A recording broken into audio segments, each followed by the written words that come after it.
So hello Afnan, once again a very good morning to you. Welcome to our science class जिसमें हम लोग पढ़ रहे हैं अपना chapter improvement in food resources. कल हम लोगों ने काफ़ी चीज़ें देखी किस तरीके से हम अपना फूड रिसोर्सेज जो है उसको इम्प्रूव कर सकते हैं। इम्प्रूव करने की आवश्यकता क्यों है इसको भी हमने देखा और वेरियस मेथड्स जिससे हम अपनी क्रॉप प्रोडक्शन को इम्प्रूव कर सकते हैं। ये चीज़ें हम लोगों ने कल के वीडियो में देखी थी। आज के वीडियो में उसी के आगे हम लोग चलेंगे एनसीईआरटी पर और जो भी चीजें हैं डिस्कस करेंगे। ठीक है, तो चलते हैं अपनी एनसीईआरटी पर और देखते हैं हमें आज क्या क्या पढ़ना है।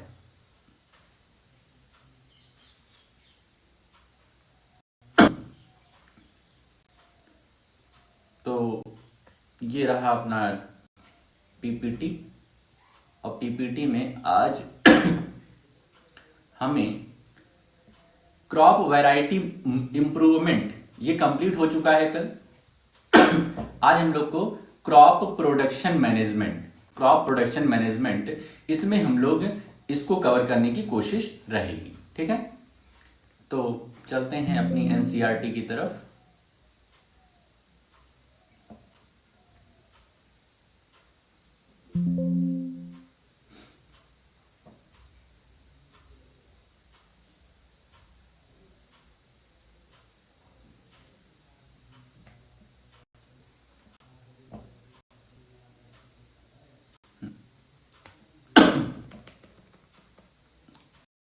क्रॉप प्रोडक्शन मैनेजमेंट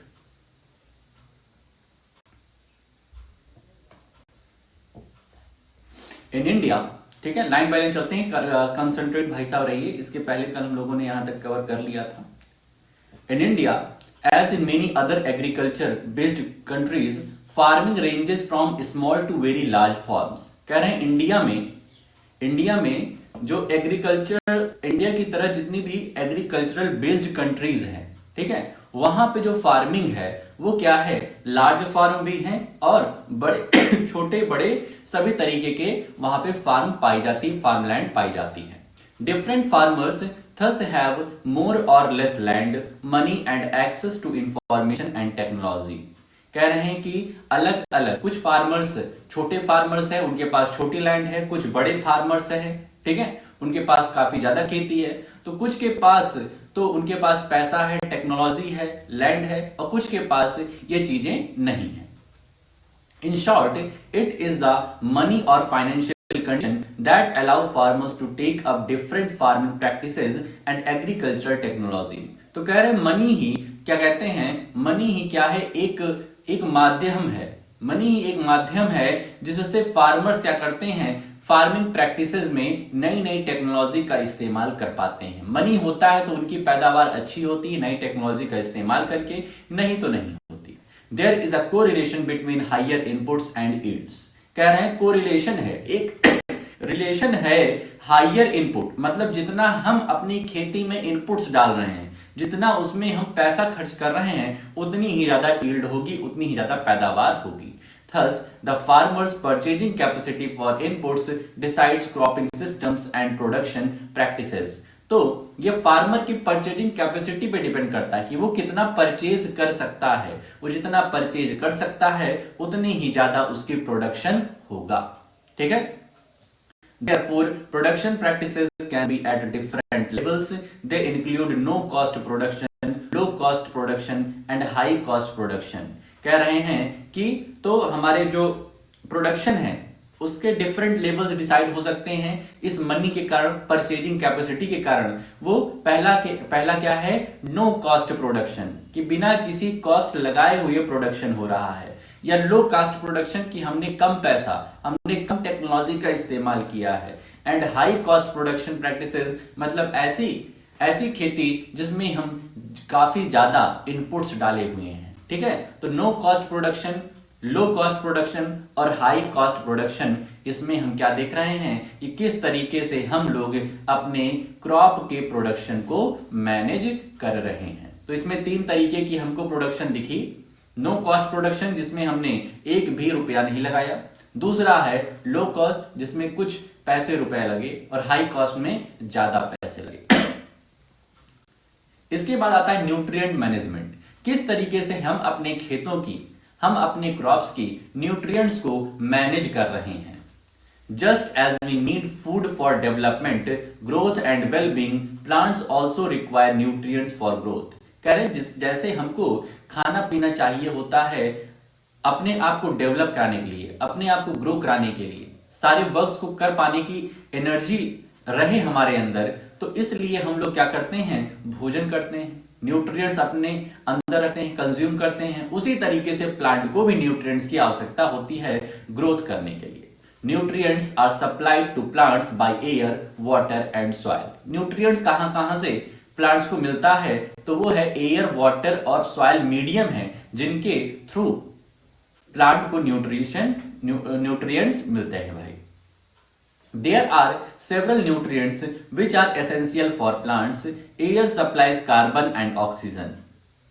ठीक है, एयर प्लांट क्या सप्लाई करती भाई, क्या हुआ, एयर, वाटर और सॉयल, ये तीनों क्या कर रहे हैं, हमारे प्लांट को न्यूट्रिएंट्स प्रोवाइड करा रहे हैं। तो सबसे पहले एयर क्या प्रोवाइड करा रही है, तो कार्बन और ऑक्सीजन। कार्बन और ऑक्सीजन ये प्लांट को एयर प्रोवाइड करा रही है। Hydrogen comes from water. Hydrogen कहां से आ रहा है, वाटर के पास, क्योंकि वाटर का क्या फॉर्मूला होता है, H2O। तो इसमें क्या है, ये क्या है, H2, ये हाइड्रोजन है। Hydrogen comes from water and soil supply the other 13 nutrients to. और सॉइल क्या करती है, जो और भी अलग अलग तरीके के न्यूट्रिएंट्स हैं जो प्लांट्स के लिए जरूरी होते हैं, वो प्रोवाइड कराती है। Amongst these, some are required in large quantities and are therefore called macronutrients. ठीक है, अब यहां पर देखो ऐसे न्यूट्रिएंट्स जिनकी क्वांटिटी ज्यादा है, जिनकी क्वांटिटी ज्यादा है और वो कंज्यूम कर रहा है प्लांट। ठीक है, मतलब प्लांट जिस न्यूट्रिएंट्स को ज्यादा कंज्यूम कर रहा है, उसकी क्वांटिटी ज्यादा है, उसको हम लोग बोलेंगे macronutrients. The other nutrients are used by plants in small quantities and are therefore called micronutrients. मतलब ऐसे न्यूट्रिएंट जिनकी खपत प्लांट के द्वारा ज्यादा हो रही है उनको मैक्रो न्यूट्रिएंट बोलेंगे, MACRO। और ऐसे न्यूट्रिएंट जिनकी खपत कम हो रही है प्लांट के द्वारा उनको माइक्रो बोलेंगे, MICRO। और ये मैक्रो में ज्यादा और माइक्रो में कम। यहां पे टेबल 12.1 दिया है, nutrient supplied by air, water and soil. Air के द्वारा कौन कौन से न्यूट्रिएंट मिल रहे हैं, तो कार्बन और ऑक्सीजन। वाटर के द्वारा हाइड्रोजन और ऑक्सीजन। सॉइल के द्वारा दो तरीके के न्यूट्रिएंट हैं, एक मैक्रो न्यूट्रिएंट है और एक माइक्रो। मैक्रो मतलब इनकी आवश्यकता प्लांट को ज्यादा है ग्रोथ करने के लिए, तो उसमें nitrogen, phosphorus, potassium, calcium, magnesium, sulphur. और माइक्रोन्यूट्रिएंट्स मतलब जिनकी आवश्यकता प्लांट को कम है, कम कंज्यूम करता है, iron, manganese, boron, zinc, copper, molybdenum, chlorine. तो इनकी आवश्यकता हमारे प्लांट को बहुत कम होती है, तो सॉइल इनको कम ही प्रोवाइड करता है हमारे प्लांट को। Deficiency of these nutrients affects physiological process in plants including reproduction, growth and susceptibility to disease. अगर इन न्यूट्रिएंट्स की डेफिशिएंसी होती है प्लांट के अंदर, कमी होती है, तो बहुत सारे फिजियोलॉजिकल प्रोसेस मतलब ऐसे प्रोसेस जो हमको अपने आंखों से दिखाई देते हैं, मतलब फिजिकली है। ठीक है, जैसे प्लांट की ग्रोथ रुक जाती है, प्लांट का रिप्रोडक्शन रुक जाता है, वो अन्य प्लांट नहीं बना पा रहा है। ठीक है, और उसके पास डिजीज काफी हो रही है उसको, तो अगर न्यूट्रिएंट्स कम रहेगा तो ये दिक्कतें आएंगी। To increase the yield, the soil can be enriched by supplying these nutrients in the form of manure and fertilisers. कह रहे हैं अगर हमारे सॉइल में हमारे प्लांट में न्यूट्रिशन की कमी है, तो फिर हम क्या करते हैं, सॉइल में फर्टिलाइजर्स, मैन्योर्स ऐड करते हैं, जिससे कि हमारे प्लांट को ज्यादा से ज्यादा न्यूट्रिशन मिल सके। इस तरीके से बॉर्नविटा और कॉम्प्लान का इस्तेमाल बच्चों के लिए किया जाता है, वैसे ही फर्टिलाइजर्स और मैन्योर्स इन प्लांट्स के लिए किया जाता है। ठीक है, क्लियर है। अब यहां पर आता है तुम्हारा इंटरेस्ट क्वेश्चन, तो इसको देख लेना। अब अभी हम लोगों ने पढ़ा कि अगर सॉइल में न्यूट्रिशन की कमी हो गई है, तो हम सॉइल में न्यूट्रिशन की कमी होगी तो प्लांट हमारा अच्छे से ग्रो नहीं करेगा, और प्लांट ग्रो नहीं करेगा तो सारा काम बर्बाद, ठीक है, सारी मेहनत बर्बाद हो जाएगी। तो इसलिए हम क्या करेंगे, उसमें कुछ ऐड ऑन करेंगे, कुछ उसको एनर्जी देंगे एक्स्ट्रा। तो वो क्या है, सबसे पहले मैन्योर, ठीक है। मैन्योर है, फर्टिलाइजर्स है। मैन्योर जो होता है वो ऑर्गेनिक होता है और फर्टिलाइजर्स इनऑर्गेनिक होता है। Manure contains large quantities of organic matter and also supplies small quantities of nutrients to the soil. जो हमारा मैन्योर है ये टोटली ऑर्गेनिक है, मतलब इसमें कोई भी ऐसी चीज नहीं है जो कि हमारे सॉइल को, हमारे प्लांट को नुकसान पहुंचा सके, ठीक है। Manure is prepared by the decomposition of animal excreta and plant waste. तो मैन्योर कहां से प्रिपेयर्ड होता है, तो जब एनिमल एक्सक्रीटा मतलब जो एनिमल का वेस्ट पार्ट होता है वो जब डिकम्पोज होता है और प्लांट के जो वेस्ट पार्ट होते हैं वो डिकम्पोज होकर के, ठीक है, डिकम्पोज होकर के क्या बनाते हैं, मैन्योर बनाते हैं। Manure helps in enriching soil with nutrients and organic matter and increasing soil fertility. तो जो सॉइल में न्यूट्रिएंट्स की कमी हो गई है, सॉइल लेस फर्टाइल हो गया है, उसको ये दुरुस्त करते हैं manure. The bulk of organic matter in manure helps in improving the soil structure. जो हमारे ऑर्गेनिक मैटर और ये जो मैन्योर है ये हमारे सॉइल के स्ट्रक्चर को भी इंप्रूव करते हैं, सॉइल के स्ट्रक्चर को इंप्रूव करते हैं। This involves increasing the water holding. अब सॉइल स्ट्रक्चर में क्या है, तो this involves increasing the water holding capacity in Sandy soils. ऐसे सॉइल जिसमें सैंड ज्यादा है, तो ये मैन्योर क्या करते हैं, उसको वाटर को होल्ड करने की कैपेसिटी उसकी बढ़ा देते हैं, यदि मैन्योर हम वहां ऐड कर देते हैं तो, ठीक है। जैसे बालू जो होती है, सैंड जो होती है, उसमें पानी रुकता नहीं है, लेकिन अगर उसी मिट्टी में हम लोग कुछ मैन्योर ऐड कर दें तो वहां पर पानी रुकेगा। In clay soil the large quantities of organic matter help in drainage and in avoiding water logging. Clay soil में हम लोग ये ऑर्गेनिक मैटर जो होता है ये इस्तेमाल करते हैं, तो इससे क्या होता है कि ड्रेनेज मतलब वहां से पानी निकलने में आसानी होती है, वहां पे वाटर लॉगिंग नहीं होती है, मतलब पानी इकट्ठा क्लेई सॉइल में नहीं होता है यदि हम मैन्योर्स ऐड कर रहे हैं, ठीक है। देखो सैंडी सॉइल में हमको पानी को रोकना है तब मैन्योर हेल्प करता है, क्लेई सॉइल में पानी को रुकने से रोकना है कि वहां पे पानी रुक ना पाए क्लेई सॉइल में, वरना कीचड़ क्रिएट करेगा और वहां के प्लांट सड़ जाएंगे। तो वहां पर हेल्प कर रहा है मैन्योर कि वाटर लॉगिंग ना हो, अच्छे से ड्रेनेज हो जाए।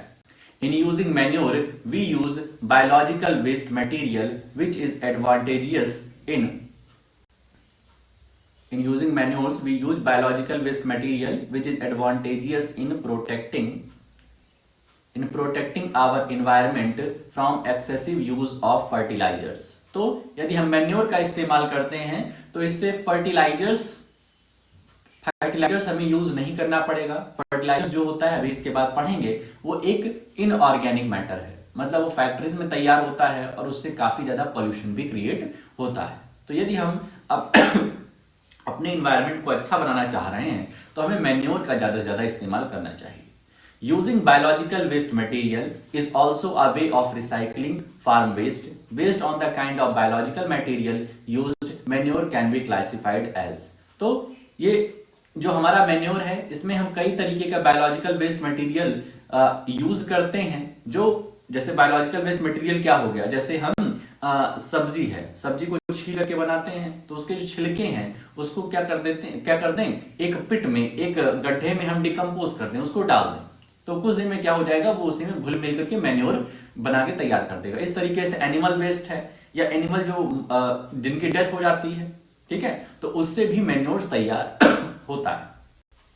तो यहां पर दो तरीके के मैन्योर के बारे में बात किया है, compost and vermi compost. Compost and vermicompost, the process in which farm waste material like livestock excreta, cow dung, vegetable waste, animal refuse, domestic waste, sewage waste, straw, eradicated weeds, etc. is decomposed in pits is known as composting. Composting किसको कह रहे हैं, जिसमें हम क्या कर रहे हैं, जितने भी वेस्ट मटेरियल है, अब वेस्ट मटेरियल में पॉलीथीन को मत लेना, वेस्ट मटेरियल में लाइव स्टॉक एक्सक्रीटा, जो हमारे पशु हैं उनके जो काऊ डंग वगैरह, जैसे काऊ डंग हो गया या बुफेलो डंग हो गया, तो मतलब इनके जो वेस्ट मटेरियल हैं उनको वेजिटेबल वेस्ट ले लिया जाए, एनिमल रिफ्यूज, मतलब एनिमल को यदि हम कुछ खाने के लिए दिए हैं, उसने उनको रिफ्यूज कर दिया, नहीं खा रहे हैं, तो उसको भी हम यूज कर सकते हैं। डोमेस्टिक वेस्ट नहीं आएगा, फल का छिलका और फल का छिलका, सब्जी का छिलका। Sewage waste, straw. स्ट्रॉ क्या होता है कि जो हमारे वो होते हैं जिसको हम पैरा कहते हैं, उसमें से धान ग्रेन्स निकाल लिया गया, अब जो स्ट्रॉ बची हुई है, जो एक मतलब बहुत ही पतली लकड़ी जैसे रहती है, जिसका अब कोई यूज नहीं है, उसको कौन खाता है, फिर उसको एनिमल्स खाते हैं, तो उसका भी यूज हम कर लेंगे। Eradicated weeds. वीड्स क्या होते हैं? ऐसे प्लांट जिनकी हमें आवश्यकता नहीं थी और वो वहां पर फलने फूलने लग गए और वो नुकसान पहुंचाते हैं हमारे मेन प्लांट को, तो उनको क्या कर सकते हैं हम? यूज कर सकते हैं, पिट्स में डाल करके उनको डिकम्पोज कर देंगे, तो उन्हीं को कंपोस्टिंग कहेंगे और कुछ दिन बाद वो मैन्योर बन के तैयार हो जाएगा। The compost is rich in organic matter and nutrients. Compost is also prepared by using earthworms to hasten the process of decomposition of plant and animal refuse. This is called vermicompost. कह रहे हैं हम earthworm का इस्तेमाल कर सकते हैं। हैस्टन मतलब होगा जल्दबाजी, ठीक है। यदि हमें डिकम्पोजिशन जल्दी कराना है, यदि उसको डिकम्पोज जल्दी कराना है, तो हम अर्थवॉर्म का इस्तेमाल करते हैं। अर्थवॉर्म भी उसी पिट में डाल देंगे और अर्थवॉर्म क्या करता है? उन सबको खा पी करके, उन सबको जितने भी वेस्ट मटेरियल है उनको खा पी करके जो इसका वेस्ट निकलता है अर्थवॉर्म का, वो और जल्दी मैन्योर बना देता है, ठीक है। समझ रहे हो? तो ये हमारे लिए, हमारे सॉइल की फर्टिलिटी के लिए बहुत आवश्यकता है। अर्थवॉर्म के लिए वो तो एकदम वेस्ट है, लेकिन हमारे लिए काफी अच्छा है। सॉइल की फर्टिलिटी अच्छी होती, फिर पैदावार अच्छी होती है, ठीक है। तो उसी को वर्मी कंपोस्ट कहते हैं। कंपोस्ट मतलब हम ये अर्थवॉर्म की हेल्प नहीं ले रहे हैं, सिर्फ और सिर्फ एक पिट में जितने भी वेस्ट हैं, एनिमल वेस्ट और जो हाउस होल्ड वेस्ट होता है, ये सब डाल करके उस पिट को बंद कर दे रहे हैं। लेकिन हमें इस काम को जल्दी करवाना है, तो वहां पर कुछ अर्थवॉर्म भी छोड़ देंगे। अर्थवॉर्म क्या करेंगे? उस कंपोस्ट को जल्दी डिकम्पोज करेंगे और इसी को वर्मी कंपोस्ट कह रहे हैं। Green manure. Prior to the sowing of the crop seeds, some plants like sun hemp or guar are grown and then mulched by plowing them into the soil. देखो दो तरीके के यहाँ प्लांट के बारे में बताया गया है, हेम्प और गुआर। ये हेम्प और गुआर जो होता है, ये सॉइल की फर्टिलिटी को बढ़ाने के लिए हम ग्रो करते हैं। ये हम इनटेक नहीं करते हैं, इनको हम उपभोग नहीं कर रहे हैं, इनको हम कंज्यूम नहीं कर रहे हैं। इनको हम सन हेम्प और गुआर को क्या करते हैं? ग्रो करते हैं और उसके बाद क्या करते हैं? जब ये ग्रो हो जाते हैं तो इनको उखाड़ करके वहीं पर सॉइल पर हम बिखेर देते हैं। उससे क्या होता है? सॉइल के जो न्यूट्रिएंट्स खत्म हो रहे थे वो क्या हो जाता है? फर्टाइल लैंड में कन्वर्ट हो जाता है और फिर वहां पर हम नई क्रॉप्स को ग्रो करते हैं। तो सन हेम्प और गुआर की सैक्रिफाइस होती है और फिर वहां पे अच्छे अच्छे प्लांट्स ग्रो होते हैं। दीज, इसीलिए इसको ग्रीन मैन्योर कहा जा रहा है, क्योंकि ग्रीन प्लांट से ही हम मैन्योर तैयार कर रहे हैं।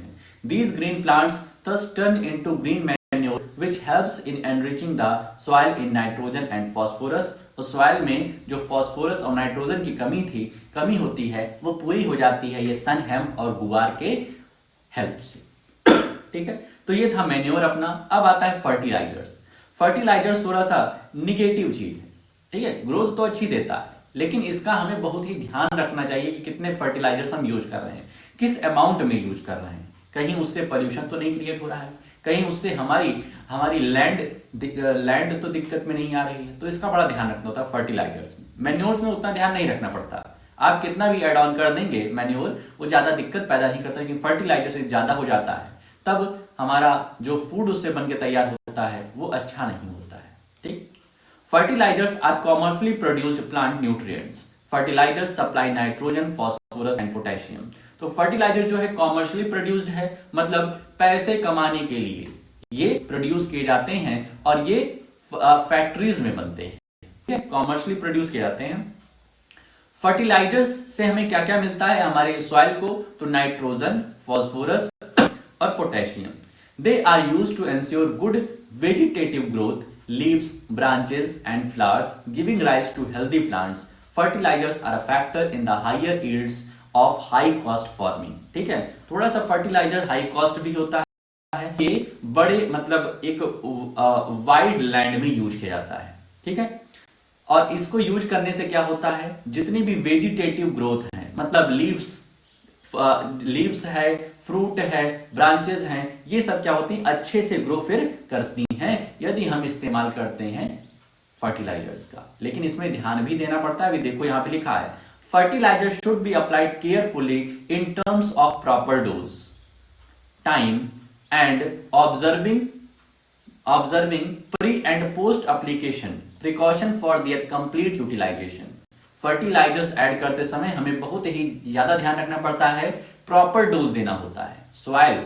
सॉइल को कितना चाहिए फर्टिलाइजर्स, तो इसके लिए हमें जो भूमि वैज्ञानिक होते हैं, जो सॉइल के साइंटिस्ट होते हैं, उनके पास जाकर के अपनी सॉइल को चेक कराना पड़ता है कि बताइए कि ये इसमें कितना फर्टिलाइजर्स ऐड करना पड़ेगा, इसमें कौन कौन सी कमी है। तो ये सब करते हैं तब फर्टिलाइजर्स का हम सही इस्तेमाल कर सकते हैं, वरना फिर वो दिक्कत करता है हमारे को।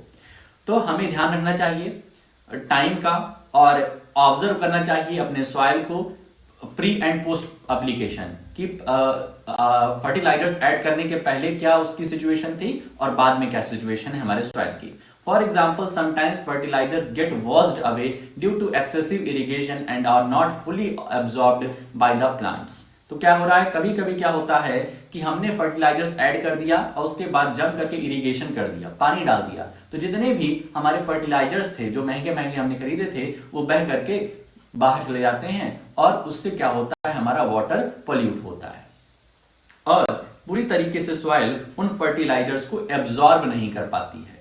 This excess fertiliser then leads to water pollution, और इस वजह से जो एक्सेस फर्टिलाइजर्स हमने ऐड किया था सॉइल में उससे क्रिएट होता है water pollution. Also as we have seen in the previous chapter, continuous use of fertilizer in an area can destroy soil fertility because the organic matter in the soil is not replenished and microorganisms in the soil are harmed by the fertilizers used। कह रहे हैं कि जैसा कि हम लोगों ने पिछले चैप्टर में पढ़ा है कि फर्टिलाइजर्स के हम कॉन्टिन्यूअस यूज करते हैं, लगातार यूज करते हैं, तो हमारे सॉइल की जो फर्टिलिटी वो एग्जॉस्ट हो जाती है, उसकी एनर्जी एग्जॉस्ट हो जाती है और जितने भी माइक्रो ऑर्गेनिजम्स हैं हमारे सॉइल के वो भी क्या होते हैं, डाई हो जाते हैं, खत्म हो जाते हैं। तो इससे जो हमारे सॉइल की जो फर्टिलिटी है वो धीरे धीरे करके कम होने लगती है। Short term benefits of using fertilisers and long term benefits of using manure for maintaining soil fertility have to be considered while aiming for optimum yields in crop production।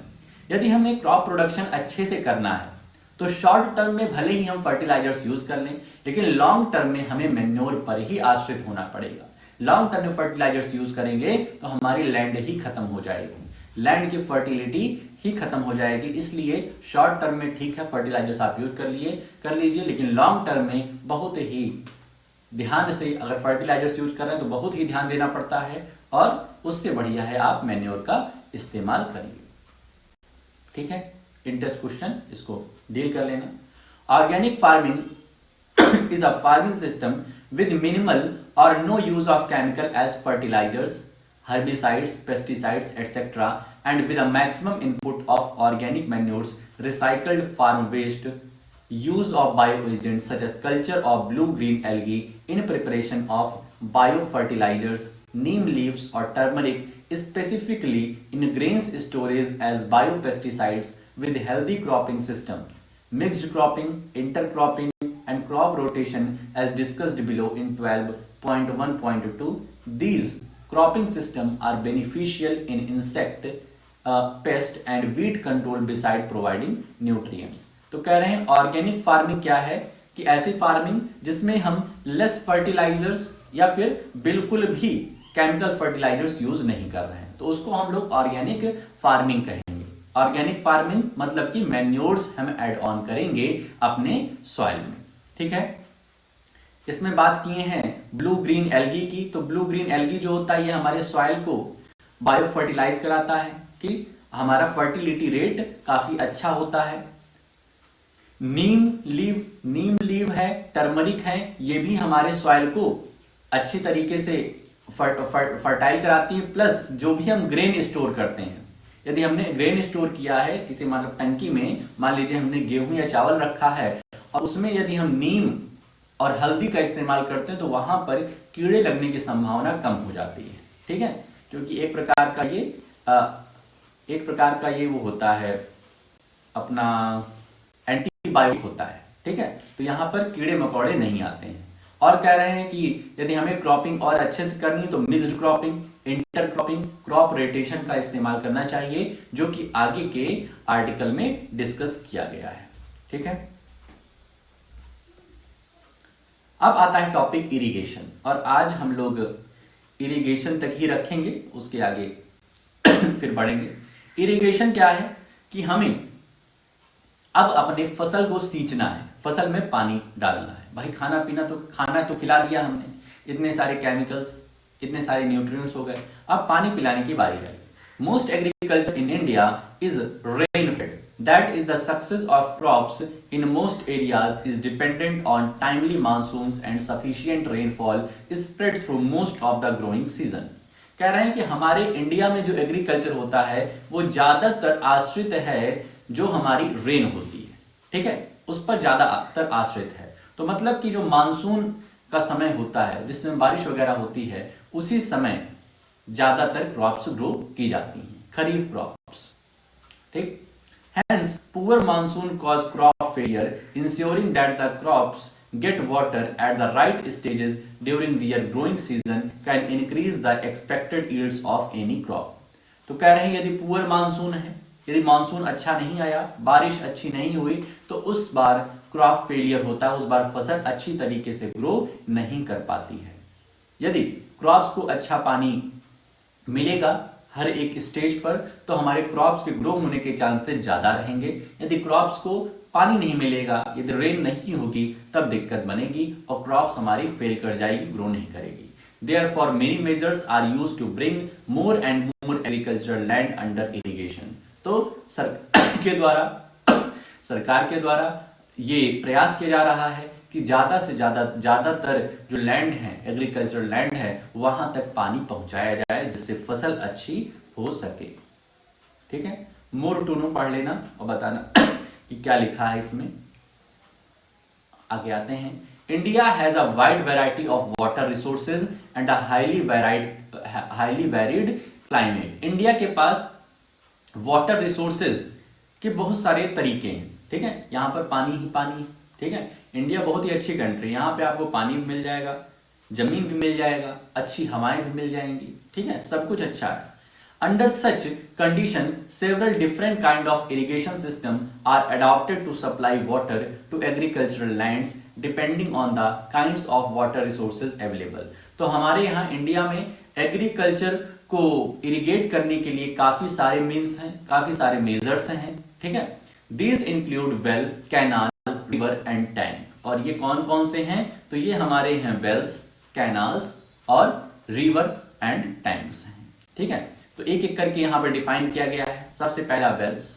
Wales are two type of wells, namely dug wells and tube wells. देखो dug Wales क्या होता है, जिसमें हम बाल्टी नीचे डालते हैं एक रस्सी में बांध करके और फिर पानी को ऊपर खींचते हैं, ठीक है, जिसमें इंसान को मेहनत करनी पड़ती है। दूसरा है tube wells. Tube wells electricity द्वारा चलता है और काफी ज्यादा मात्रा में पानी यूज करता है, पानी आउटपुट करता है। तो ट्यूब वेल्स का इस्तेमाल हम लोग करते हैं इरिगेशन में।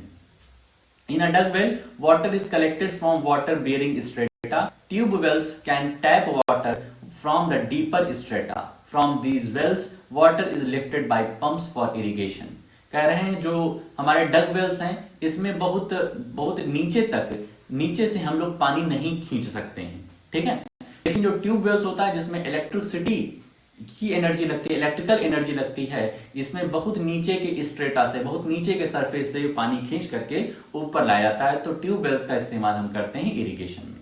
दूसरा है कैनाल्स, मतलब नहर जो होती है, नहर। This is usually N elaborate and extensive irrigation system. In this system canals receive water from one और मोर रिजर्वेयर और फ्रॉम रिवर्स। तो कैनाल जो होता है ये बहुत ज्यादातर इसी का इस्तेमाल होता है, नहर का इस्तेमाल होता है हमारे फार्म्स को इरिगेट करने के लिए। तो ये कहां से इसको पानी कहां से मिलता है? तो ये रिवर से मिलता है, नदियों से पानी आता है। The main canal is divided into branch canals having further distributaries to irrigate fields. तो कैनाल की डिस्ट्रीब्यूटरी भी तय कर दी जाती है कि जहां जहां फार्म लैंड है वहां वहां ये कैनाल पहुंचे, तो उसको पार्ट्स में भी डिवाइड कर देते हैं कैनाल्स को। River lift system, river lift system क्या है? In areas where canal flow is insufficient और irregular due to inadequate reservoir release, the lift system is more rational. Water is directly drawn from the rivers for supplementing irrigation in areas close to the rivers. कह रहे हैं जहां पे canals नहीं पहुंच पा रही हैं वहां से क्या किया जाता है कि रिवर से ही वाटर को लिफ्ट कर लिया जाता है, वाटर को ले लिया जाता है, ठीक है, और जहां जहां हमारी फार्म है वहां पर पहुंचाया जाता है, ठीक है। मतलब जहां कैनाल नहीं है वहां से डायरेक्टली यदि कोई नदी वहां से गुजर रही है तो वहीं से पानी लेकर के उस फार्म लैंड को क्या किया जाता है? इरिगेट किया जाता है। टैंक्स, टैंक्स तो हमारा ये एक टेम्परेरी सोल्यूशन हो गया। These are small storage reservoirs which intercept and store the run off smaller catchment area. कह रहे हैं कि टैंक्स क्या होते हैं? ये थोड़ा सा पिट टाइप के होते हैं, गड्ढे टाइप के होते हैं, और इसमें क्या होता है जो भी हमारी रेन वाटर, जो रेन का वाटर है या फिर वहां से कोई नदी वदी गुजरती है तो उसका जो पानी आ जाता है वही वहां पे स्टोर हो जाता है और फिर उसका इस्तेमाल हम करते हैं इरिगेशन में, ठीक है। बहुत ही स्मॉल स्टोरेज होता है इसका। Fresh initiatives for increasing the water available for agriculture include rainwater harvesting and watershed management. This involves building small check dams which lead to an increase in groundwater levels. The check dams stop the rainwater from flowing away and also reduce soil erosion. कह रहे हैं कुछ नए initiative भी लिए जाते हैं कि किस तरीके से हम अपनी फार्म को इरिगेट करें या फार्म को बाढ़ से बचा सकें। तो उसके लिए बड़े बड़े डैम्स बनाए जाते हैं जिसमें वाटर स्टोर रहते हैं, और जब कभी वाटर की कमी पड़ती है तो डैम खुला जाता है और वहां से पानी आता है हमारे फार्म में, वरना वहीं स्टोर रहता है, ठीक है। अगर डैम्स ना हो तो बाढ़ आ जाए, भाई पानी ही पानी हो जाए, ठीक। मतलब पानी की आवश्यकता तो है हमारे फार्म को, लेकिन इतनी नहीं कि हमारा पूरा का पूरा खेत ही बह जाए, ठीक है। तो चेक डैम्स जो हैं ये बनाए जाते हैं जिसमें वाटर स्टोर रहता है और जब भी हमें वाटर की जरूरत रहती है इरिगेशन की तब हम उसे यूज करते हैं, ठीक है। और डैम नहीं हो तो सॉइल इरोजन हो जाए, सॉइल खराब हो जाए, ठीक है। तो इस तरीके से आज हम लोगों ने कुछ टॉपिक पढ़े हैं। अब इसके आगे क्रॉपिंग पैटर्न जो है फिर हम लोग अगले वीडियो में देखेंगे। तो अब तुम्हारा काम क्या रहेगा, जितना भी हमने पढ़ा दिया है उसकी अच्छे से रीडिंग एक बार कर लेना। कोई टॉपिक नहीं क्लियर है तो शाम को पहले उसे पूछ लेना। इन टेस्ट क्वेश्चन के जो 2-3 सवाल हैं उसको अपनी कॉपी में अच्छे से कर लेना, बाकी एंजॉय करो छुट्टी को। तो आज के लिए अपनी इस वीडियो में हम लोग इतना ही रखते हैं, मिलते हैं नेक्स्ट वीडियो में। ओके।